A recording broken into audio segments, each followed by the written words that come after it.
Hello everybody and welcome today to another video of differential calculus. If you're watching this series, I'm really glad you are, and make sure to drop a like and leave a comment and subscribe. So today we're going to be talking about something called the product rule.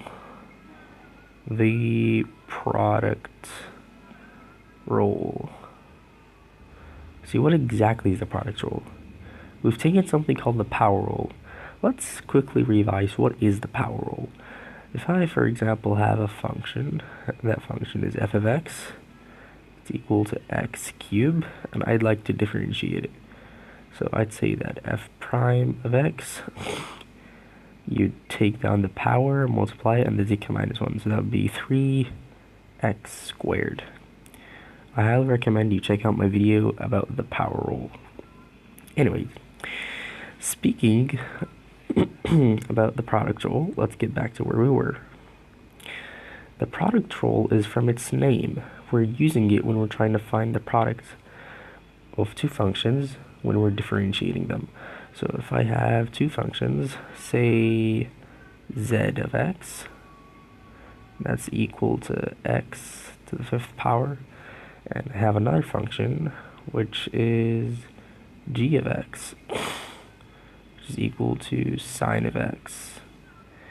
And I'd like to get the derivative with respect to x d dx of z of x multiplied. This is a dot, by the way. This is a dot, not a dot represents multiplication, not subtraction here. So let's make that. There we go. Again. There we go. Dot g of x. Now you're going to tell me, so how do I exactly apply it? This is when you're multiplying two functions. Here's a function and here's another function. But of course, make sure that they are not the same, because if they were, then for example, if z of x equals g of x, well then that would be equal to 2z of x. You take the 2 outside, and then that would just be equal to 2 d dx of z of x, and the product will not apply. But in this case, we have different functions, g of x, sine of x, z of x, x to the fifth power. So let's write our product rule in general terms. So that means over here, if I'm going to get the derivative over here, I'm going to say that hold on, let's go down a little bit. I'm going to say that dx of, z of x, writing it again, dot g of x, all of that would be equal to what? You take the prime of 1, this is how I solve it personally myself. You take the prime of 1, multiply it by the other, and then take the prime of the other one, and multiply it by the other. So let's write that. So we say that that's equal to prime of the first one, z prime of x, multiplied by the other one, g of x, plus, also only plus, not negative plus, but also depends on the, on the charge of, this was negative, it would be negative, all of that. But since we're multiplying, it doesn't really matter. Anyways, plus the prime of the other one, let's write that in a different color, the prime of the other one multiplied by the other one. So you say over here, plus g prime of x multiplied by z of x. And that is our main product rule. That is how you differentiate two functions that have a product. And that is why exactly it is called the product rule. So let's go back to this question over here real quick. This question. Right? Can you solve this real quick? I encourage you to pause the video and see what you got. I'm assuming that you've attempted at it, so let's see what we can do. So let's write this again. So go down a bit. So we know, let's use another color now. We know that z of x equals x to the fifth power, and we know that g of x equals sine of x.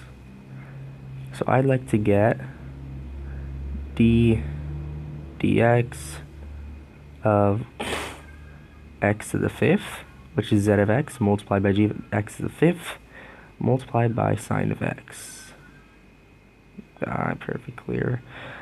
And now let us just apply our product rule. Just like I said, prime of, okay, so you look, prime of one multiplied by the other. So let's do that. So this is going to be equal, and I'm going to do every step precisely so you don't get lost.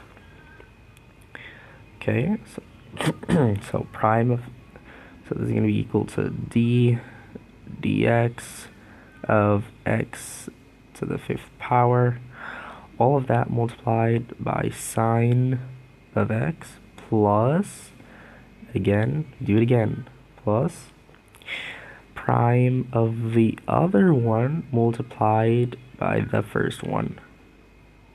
This is how I personally like to do it, but you can do it in a different way. So again, let's continue. That'd be equal to the derivative with respect to x of sine of x multiplied by x to the fifth power. And now let's solve this. Equals d dx, we're going to use the power rule, so that's going to be nothing but 5x to the fourth multiplied by sine of x plus, so what is the derivative with respect to x of sine of x? Now this actually is a constant, and it is always equal to, let me color it differently, cosine of x. Yes, the derivative with respect to x of sine of x is always cosine of x, multiplied by x to the fifth. Let's write it over here, yeah. Sorry, different color, sorry. So then red. Sorry. There we go. And I'll let x to the fifth power. And that is basically, you can factor out x to the fourth on both sides. You can really do that. Let's see. If you take an x to the fourth here, lowest power, so on this, take it here, so you're going to say x to the fourth. Let's go down a bit, hang on. So this, say that's also nothing but x to the fourth here. That will be 5 sine of x plus 5 minus 4, well, that's x cosine of x. And that is the same thing, because you multiply this over there, and then you multiply this, and then you multiply this over there. Now for our first question, and this is where you should begin to be able to express the product rule and solve it by yourself. I encourage you to pause the video and try it once again for yourself, because I'm going to solve another question, and then in the next video I'm going to try to show you different forms of the product rules, and also I will post a proof video for it. So let's see what we should do in this question. So it wants d dx, derivative with respect to x of this whole thing. Okay, well, why don't we take two functions? We'll say, for example, let sine of x equal f of x, and let x squared equal g of x. So then we could say that this whole thing, d dx, be equal to,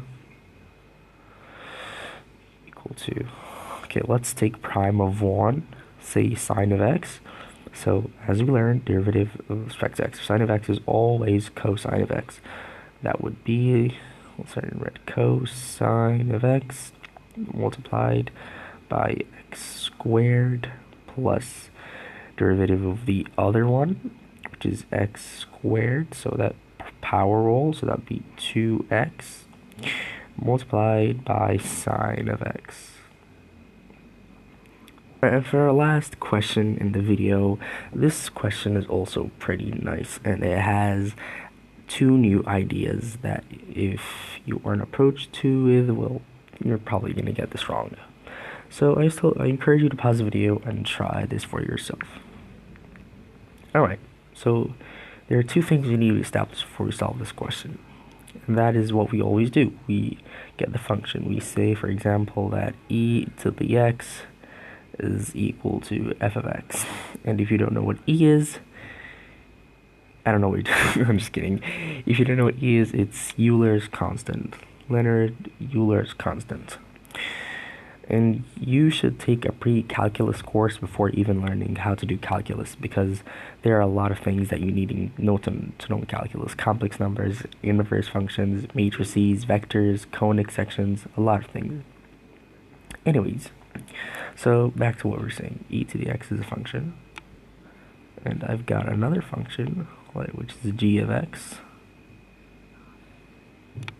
That is equal to cosine of x. And I want to get the product rule. Okay. So this would be equal to what? Prime of one multiplied by the other, and vice versa. So prime of, what's d dx? Well, welcome. Welcome to Calc 1. So here's a rule that you should learn. So d dx of e to the x. No, we're not going to apply the power rule. No. Is equal to e to the x. And don't worry. Calm down. Yes, there is a proof video for this. I'll make one as well for the product rule and for this. And something else that might help you along the way, same thing goes for integration. If you take the integral of e to the x of dx, that is also equal to e to the x. Okay? And the other thing, alright, to solve this question, and close it off, is that we took that dx of sine of x, that's equal to cosine of x. Yep. But what about d dx of cosine of x? Well, good question, because we're going to need that. So d dx of cosine of x, that is just equal to negative sine. Well, that looks cursed. That is equal to negative sine of x. Alright, and yes, there is a proof video for this, and for this. Alright, and I'll post them all when I have the time. So back to our question now that we've established these three, or these exact two main things, which is number 1 here and number 2 here, which we will need to solve this question. So back to our question. Let us just apply the product rule. So when we apply the product rule, as we said, take the prime of 1. So what is prime of e of x? Well, that is just e of x, e to the x, multiplied by, what's the other one? Cosine of x, plus, what's prime of cosine of x? Negative sine of x, multiplied by e to the x. E to the x, and is equal to, take this, so it's going to be e to the x multiplied by cosine of x minus sine of x multiplied by e to the x. Now you can factor out e to the x on both sides if you like, because here we're solving not just the derivative, no, when x is equal to 2. So I want you to focus, I need you to focus at that. So let us just do one other last step. So we take e to the x on both sides. So you say e to the x as a minus. Yeah, okay. So that's going to be e to the x. Factor it out. That's going to be 1 minus cosine of x minus sine of x minus 1. Alright, so the 1 can cancel out with the 1, And then we'd be left with e to the x multiplied by cosine of x minus sine of x. And our last step is just to replace every x with 2. And if you evaluate it, then this should be equal to approximately, let's say, it'd be equal to, actually let's just write let's write the final answer at the top, and then I'll end the video. Be equal to, so we'd say e squared multiplied by cosine of 2, got it, minus sine of 2. We got 2. Alright, that be approximately, let's say to the, whoa. That be equal to approximately, say, 7.1. And we are done.